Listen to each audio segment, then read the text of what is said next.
Tiny Tales TV, where every story is magical.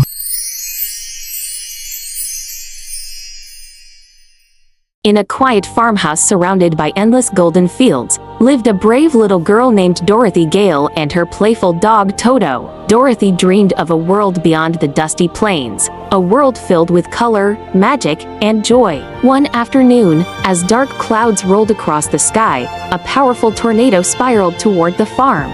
The wind roared, the house shook, and before Dorothy could escape, the swirling storm lifted the entire farmhouse up into the sky. The world turned into spinning colors and dancing clouds. Until suddenly, thud! The house landed in a place unlike anything Dorothy had ever seen. Dorothy stepped outside and gasped. The world was bursting with vibrant colors, sparkling flowers, and glowing skies. Tiny, cheerful people called Munchkins gathered around her, celebrating her arrival. Then appeared a graceful woman dressed in shimmering pink light, Glinda, the Good Witch of the North. She smiled warmly and said, "Dorothy, you have freed the Munchkins from the Wicked Witch. But to return home, you must follow the yellow brick road to the Emerald City. There, the powerful Wizard of Oz will help you."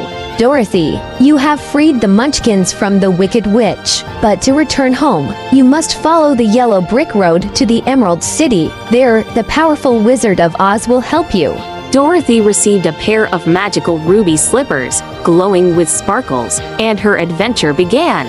Dorothy and Toto skipped along the bright golden road, surrounded by colorful fields and magical forests. Soon, they met a Scarecrow hanging sadly on a pole. "I wish I had a brain," he said. Dorothy smiled. "Come with me to see the wizard. Maybe he can help you too." So the Scarecrow joined them, dancing happily with floppy animated movements. Next, they found the Tin Woodman, frozen still in the forest. "Oil my joints, please," he begged. "Once free," he said, "if only I had a heart." Dorothy invited him along. In the deep forest, a trembling roar echoed. A furry, adorable cowardly lion jumped out but quickly covered his eyes in fear. "I wish I had courage," he whimpered. And so, the four friends and Toto continued together, their friendship glowing brighter with each step. High in her dark castle, the Wicked Witch of the West watched them through her smoky crystal ball. Enraged that Dorothy now wore the ruby slippers, she sent flying monkeys, storms, and magic to stop them. But Dorothy's bravery, the Scarecrow's clever ideas, the Tin Woodman's kindness, and the lion's loyalty always pulled them through. At last, they reached the stunning Emerald City, sparkling like a giant green gem. Inside the dazzling palace, the wizard appeared as a booming, glowing face of smoke. He agreed to grant their wishes, but only if they defeated the Wicked Witch. Captured by flying monkeys, Dorothy was taken to the witch's gloomy castle. The witch tried to steal the ruby slippers, but a magical spark kept them locked to Dorothy's feet. When Toto escaped, Dorothy bravely fought back.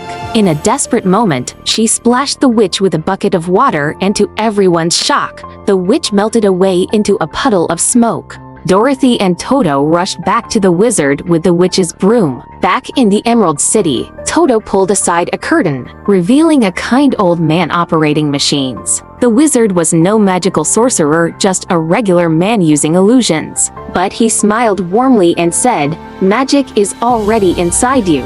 He gave the Scarecrow a diploma, the Tin Woodman a red velvet heart, and the lion a medal of bravery, revealing that they always had what they believed they lacked. Glinda, the Good Witch, appeared once more. "Dorothy," she said, "You've had the power to go home all along. Just click your heels and believe." With Toto in her arms, Dorothy closed her eyes and whispered, "There's no place like home. There's no place like home." Light swirled around her, the colors faded, and Dorothy awoke in her Kansas farmhouse, surrounded by her family. She hugged Toto tightly and whispered, "I'll never forget Oz. But home is the most magical place of all." Heart. If you like this story, don't forget to like, share, and subscribe.